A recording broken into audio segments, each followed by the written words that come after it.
ओम नमः शिवाय. शिवजींच्या अवतार कार्याचे वर्णन. शिवजी ब्रह्मदेवांना म्हणाले, 10व्या द्वापारयुगात त्रिधामा नामक मुनी व्यास होतील. ते हिमालयात भृगतुंग येथे राहतील. तेथे बलबंधू, नरामित्र, केतुशृंग व तपोधन हे 4 शिष्य असतील. 11व्या द्वापारात त्रिवृत नामक मुनी व्यास होतील.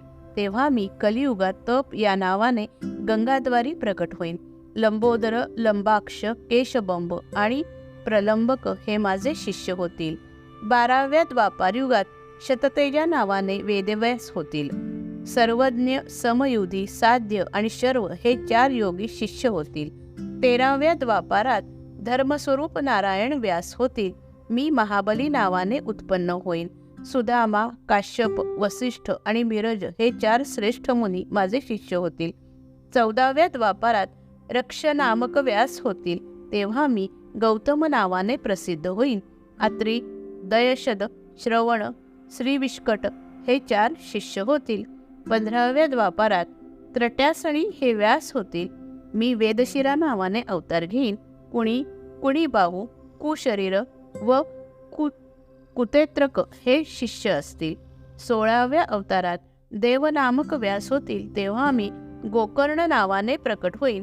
काश्यप, उशना, ब्रचवन व बृहस्पती हे 4 शिष्य असतील.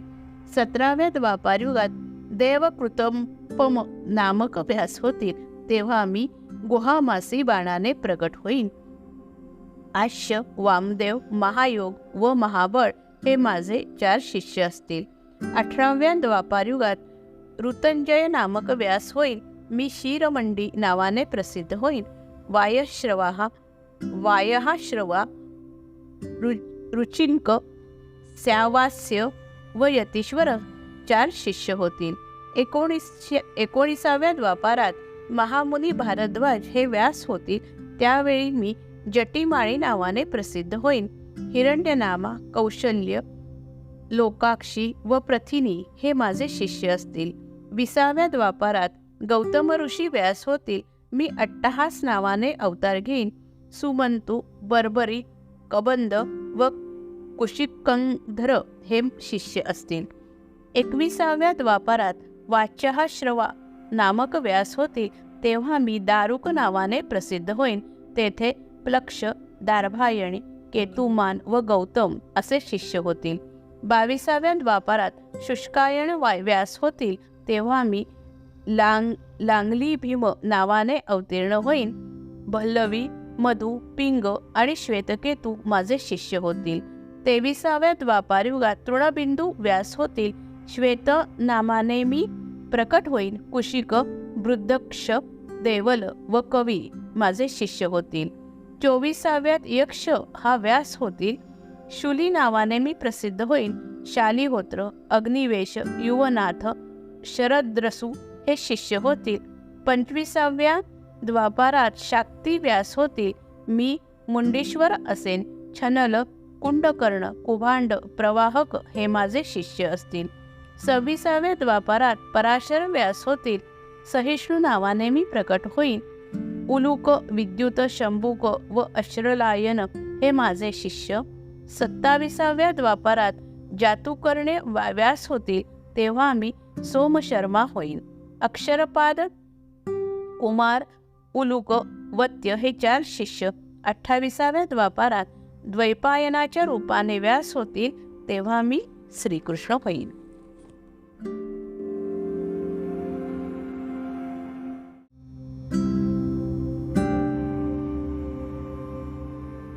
नंदिकेश्वराच्या अवतार कथा. सनतकुमार म्हणाले, नंदीश्वर, तू महादेवांच्या वंशापासून उत्पन्न होऊन नंतर शिवत्व कसे प्राप्त केले? नंदीश्वर म्हणाला, शिलाद नावाचा एक धर्मात्मा होता. त्याने कठोर तपश्चर्या केली. देवेंद्र प्रसन्न झाला. त्याने मृत्यूरहित पुत्र व्हावा असा वर मागितला. देवेंद्राने शिवाची आराधना करण्यास सांगितले. आराधनेमुळे शिवजी प्रसन्न झाले. शिलाद म्हणाला, शिवजी, तुम्ही मला अयोनिज आणि मृत्यूरहित पुत्र द्या. शिवजींनी तथास्तु म्हटले. एके दिवशी शिलादच्या शरीरातून शिवजींच्या आशीर्वादाने पुत्र प्रकट झाला. त्याचे नाव नंदी असे ठेवण्यात आले. शिलादाने त्याला सर्व वेदशास्त्र शिकवले. तो 7 वर्षाचा झाल्यावर मित्र आणि वरुण नावाचे 2 मुनी त्याला पाहण्यास आले. शिलादनाने त्यांचा आदर सत्कार केला. मुनी म्हणाले, हा वेदशास्त्र संपन्न आहे, परंतु 1 वर्ष हा जगू शकेल. हे ऐकून शिलाद आक्रोश करू लागला. त्यावेळी नंदी म्हणाला, आपण आक्रोश का करत आहात? त्यावेळी शिलाद म्हणाला, बाळा, तू अत्यंत अल्पायुष्य आहेस, त्यामुळे मला दुःख झाले आहे. आता मी कोणाला शरण जाऊ? नंदीने वडिलांना धीर दिला आणि म्हणाला, बाबा, तुम्ही काही चिंता करू नका. मी शिवजींच्या भक्तीने मृत्यूला जिंकणार आहे. त्याने वडिलांना वंदन केले, 1 प्रदक्षिणा घातली आणि तपश्चर्येसाठी वनात गेला. नंदिकेश्वराला वरदान आणि सुयशाबरोबर विवाह. नंदिकेश्वर म्हणाला, सनत कुमारजी, मी शिवजींचे एकाग्रतेने ध्यान करू लागलो, रुद्रमंत्राचा जप करू लागलो. त्यामुळे शिवजी पार्वतीसह प्रकट झाले आणि मला वर मागण्यास सांगितले. मला आनंद झाला. मी त्यांच्या चरणांना वंदन केले. शिवजी मला म्हणाले, तू माझ्यासारखा आहेस, तुला मृत्यू येणार नाही. शिवजींनी गणांना बोलावून घेतले आणि ते म्हणाले, आजपासून या नंदीला गणांचा अधिपती म्हणून घोषित करीत आहे. ब्रह्माजीने शिवजींच्या आज्ञेने नंदीचा अभिषेक केला. मरुताची सुंदर व सुलक्षणी कन्या सुयशा, तिच्याशी नंदीचा विवाह करण्यात आला. दोघांनी सर्वांना नमस्कार केला. शिवप्रभू म्हणाले, नंदीश्वरा, मी तुम्हा दोघांवर प्रसन्न आहे. तू महाबलवान आणि सर्वांना पूजनीय होशील. मी जेथे असेल तेथे तुझी उपस्थिती असेल. शिवजींनी आशीर्वाद दिल्यावरच पार्वती म्हणाली, तू माझ्याकडूनही वरदान मागून घे. नंदिकेश्वर म्हणाला, तुझ्या चरण कमलांची भक्ती सदैव वाढत राहो. पार्वतीने सुयशालाही वर दिला, तुला पुत्र पौत्राधिक संतती सुख लाभेल. त्यानंतर सर्वजण आपल्या स्वस्थानी निघून गेले. कालभैरवाची अवतार कथा. नंदिकेश्वर म्हणाला, सनत कुमारजी, भैरव हा शिवजींचा पूर्ण अवतार आहे, परंतु मायेने मोहित झालेले लोक त्याला जाणत नाहीत. एके दिवशी ब्रह्माजी सुमेरू पर्वतावर बसलेले होते. तेव्हा देव आणि ऋषी त्यांच्या भेटीसाठी गेले आणि त्यांना म्हणाले, एकमेव अविनाशी तत्व काय आहे ते सांगा. त्यावेळी शिवमायेने मोहित झालेले ब्रह्माजी म्हणाले, मी सनातन परब्रह्म आहे, माझ्याहून श्रेष्ठ कोणी नाही.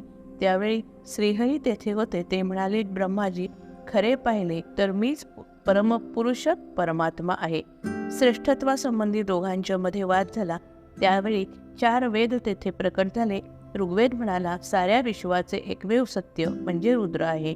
यजुर्वेद म्हणाला, सर्वांचे मनोभाव जाणून त्यांना इष्टदेव देवात ते एकमेव शिवप्रभूच आहेत. सामदेव म्हणाला, ज्यांच्या तेजाने हे संपूर्ण जगत प्रकाशित होते ती एक त्र्यंबक शिवप्रभूच आहेत. अथर्ववेद म्हणाला, ज्यांना कैवल्य म्हटले जाते ते सुखदुःख भेदांच्या पलीकडचे आहेत, ते शंकरच आहेत. तसेच ओंकारायनेही शिव त्यांच्या सर्वात श्रेष्ठ आहे असे प्रतिपादन केले. ब्रह्मा आणि विष्णू यांच्या वाद चाललेला असताना एक मोठी दिव्य ज्योत प्रकट झाली. त्याचे रुद्र हे नामकरण केले. ब्रह्माजींचे अहंकारी बोलणे ऐकून नीललोहित रुद्रदेव संतापले. त्यांचा एक भयानक पुरुष उत्पन्न झाला. शिवाजी म्हणाले, कालभैरवा, या ब्रह्मदेवाला शासन कर. कालभैरवाने ब्रह्माचे 5वे मस्तक कापले. श्रीहरीने व ब्रह्मदेवाने शिवजींचा जप केला. शिवजी म्हणाले, हे काळभैरवा, तुला ब्रह्महत्येचे पातक लागले आहे. तू काशीस गेल्यावर ते पातक नाहीसे होईल. कालभैरवाची लीला आणि महिमा. नंदीश्वर सनतकुमारांना म्हणाला, कालभैरवाने अनेक तीर्थयात्रा केल्या. तो विष्णू लोकात गेला. सर्वांनी त्याचे दर्शन घेतले. श्रीहरी लक्ष्मीला म्हणाले, हे कालभैरव रूपातील शंकरच आहेत. सर्वव्यापी रूपरहित परमात्मा सगुण साकार रूप धारण करून आपल्या येथे आले आहेत. त्यांचे चरित्र श्रवण करून मोक्ष प्राप्त होतो. आज आपण खरोखर धन्य झालो. त्यांनी लक्ष्मीची भैरवाला भिक्षा मागण्यास सांगितले. ती भिक्षा घेऊन भैरव अन्य ठिकाणी निघाला. भैरवानी जाता जाता विष्णूंना वर दिला, सर्व काही तुमच्या मनाप्रमाणे होईल. देवांना वर देण्याचे सामर्थ्य प्राप्त होईल. भैरव काशीस आला. त्यावेळी ब्रह्महत्येचे पातक संपून गेले. ब्रह्माजींचे मस्तक जमिनीवर ज्या ठिकाणी पडले ते कपालमोचन नावाचे तीर्थ निर्माण झाले. जो मनुष्य काशीमध्ये कपालमोचन तीर्थाचे स्मरण करतो त्याचे सर्व पाप नाहीसे होते. त्यानंतर भैरवाने काशी तीर्थामध्ये निवास केला. मार्गशीर्ष वद्य अष्टमीला अवतीर्ण झाले म्हणून त्या दिवशी जो पूजा करतो त्याचे महापाप नाहीसे होते. दैत्य हिरण्यकश्यपूचा नरसिंहाकडून वध. नंदीश्वर सनत कुमारांना म्हणाला, हे मुने, शिवजींच्या शार्दूल अवताराची कथा सांगतो. जय व विजय हे विष्णूचे द्वारपाल होते. श्रीहरी लक्ष्मी एकांतात बसले असताना चौघा कुमारांना आत जाऊ दिले नाही. त्यामुळे तुम्ही त्यांना शाप दिला. शापामुळे ते कश्यप पत्नी तितीच्या पोटी दैत्य म्हणून जन्मले. हिरण्यकशिपू आणि हिरण्याक्ष हे 2 पुत्र झाले. श्रीहरीने हिरण्याक्ष दैत्याचा वध केला. हिरण्यकशिपू याने साधना केली आणि ब्रह्माला प्रसन्न करून घेतले. ब्रह्माकडून वर मागून घेतला, मला कोणाकडून शस्त्राने मारले जाऊ नये, आत बाहेर दिवसा रात्री मृत्यू येऊ नये. ब्रह्माजी तथास्तु म्हणाले. हिरण्यकशिपू शोषितपूर नगरात परतला. त्याने दैत्यांना एकत्र केले आणि राज्याचा विस्तार केला. तो अतिशय पापी होता. त्याने ऋषी मुनी यांना फार त्रास देण्यास सुरुवात केली. तो श्रीहरीचा मोठा वैरी होता. त्याच्या पोटी प्रल्हादाचा जन्म झाला. प्रल्हाद मोठा होऊ लागला. तो श्री विष्णूची भक्ती करू लागला. त्याला मारण्याचा खूप प्रयत्न करण्यात आला. श्री विष्णूंनी त्याचा सांभाळ केला. प्रल्हादास विचारले, विष्णू कोठे आहे? त्याने सांगितले, या खांबात देखील आहे. त्यावेळी हिरण्यकश्यपूने त्या खांबास लाथ मारली. त्यावेळी खांबातून विष्णू नरसिंह रूपाने प्रगटले. त्याने असंख्य दैत्यांना मारले. त्यानंतर हिरण्यकश्यपूला उमरावरती खेचले आणि मांडीवर घेऊन त्याचे पोट पाडले आणि वध केला. नरसिंह आणि वीरभद्र यांचा सुसंवाद. नंदीश्वर म्हणाला, सनत कुमारजी, नरसिंहाचा क्रोध कमी करण्यासाठी शंकरांनी वीरभद्राचे स्मरण केले. तेव्हा वीरभद्र गणासह तेथे उपस्थित झाला. त्यावेळी शिवजींनी नरसिंहाचा क्रोध कमी करण्यास सांगितले आणि जर ऐकले नाही तर तुझे भैरव रूप दाखवण्यास सांगितले. शिवजींच्या आज्ञेप्रमाणे वीरभद्र नरसिंहाजवळ गेला आणि म्हणाला, तुम्ही जगाला सुखशांती देण्यासाठी अवतार घेता. आजपर्यंत अनेक अवतार घेतले आहेत, पुढेही घेणार आहात. तुम्ही महान शिवभक्त आहात. तुम्ही वेदांना प्रतिष्ठा मिळवून दिली. आता कृपा करून हा अवतार लीन करा. नरसिंह म्हणाले, मी आता चराचराचा संहार करणार आहे. मी जगाच्या विनाशाचे कारण आहे. आता तूच मला शरण ये. हे बोलणे ऐकून वीरभद्राला राग आला. वीरभद्र म्हणाले, हे विष्णू, शिवजी हे सनातन परब्रह्म आहेत. त्यांच्या संकल्पानेच तुमची उत्पत्ती झाली आहे. तुम्ही प्रकृतीच्या अधीन आहात. शिवजींच्या शक्तीनेच तुम्ही हिरण्यकश्यपूचा वध केला. शिव हे विश्वाचे स्वामी आहेत. शिवजींनी मला येथे बोलावले म्हणून मी येथे आलो. त्यामुळे तुम्ही आता शांत व्हावे. शिवजींच्या शरभ अवताराची कथा. नंदीश्वर म्हणाला, सनत कुमारजी, वीरभद्राचे बोलणे ऐकून श्रीहरी अतिशय क्रोधायमान झाले. ते त्याच्यावर धावून गेले. एवढ्यात आकाशामध्ये प्रखर तेज निर्माण झाले आणि ते अद्भुत होते. ते पाहून सर्वजण भयभीत झाले. ते शिवजींचे महातेज होते. देव त्यांचा जय जयकार करू लागले. त्या तेजातून इंद्रदेव संहारक रूप धारण करून एकदम प्रकटले. ते पाहून नरसिंह व्याकुळ झाले. त्यांनी दीनवदन होऊन हात जोडले आणि रुद्रमंत्रांनी शरमेश्वर शिवजींची स्तुती केली. वीरभद्राने नरसिंहाचे मुख आणि शक्ती आपल्या स्वरूपात लीन करून घेतली. त्यावेळी श्रीहरी म्हणाले, हे शिवप्रभू, तुम्ही धन्यधन्य आहात. तुमचे सामर्थ्य अगाध आहे. त्यावेळी माझी मती अहंकारमय होईल. तेव्हा तुम्हीच अहंकार दूर कराल. तुम्ही प्रपंच आसक्ती हरण करता म्हणून तुम्हाला हर म्हणतात. म्हणून तुम्ही आमचे रक्षण करा. तुम्ही दीनबंधू, दयासागर, सर्वसाक्षी, विराट, अद्भुत, सर्व ऐश्वर्ययुक्त, सत्यस्वरूप आणि सच्चिदानंदमय आहात. आम्ही तुम्हाला पुन्हा पुन्हा नमस्कार करीत आहोत. त्यावेळी रुद्रदेवामध्ये नरसिंह एकरूप झाले. सनत कुमारजी, जो मनुष्य शिवप्रभूंच्या शलभावताराची कथा परमश्रद्धेने श्रवण पठण करतो त्याचे सर्व मनोरथ पूर्ण होते. जय जय रघुवीर समर्थ.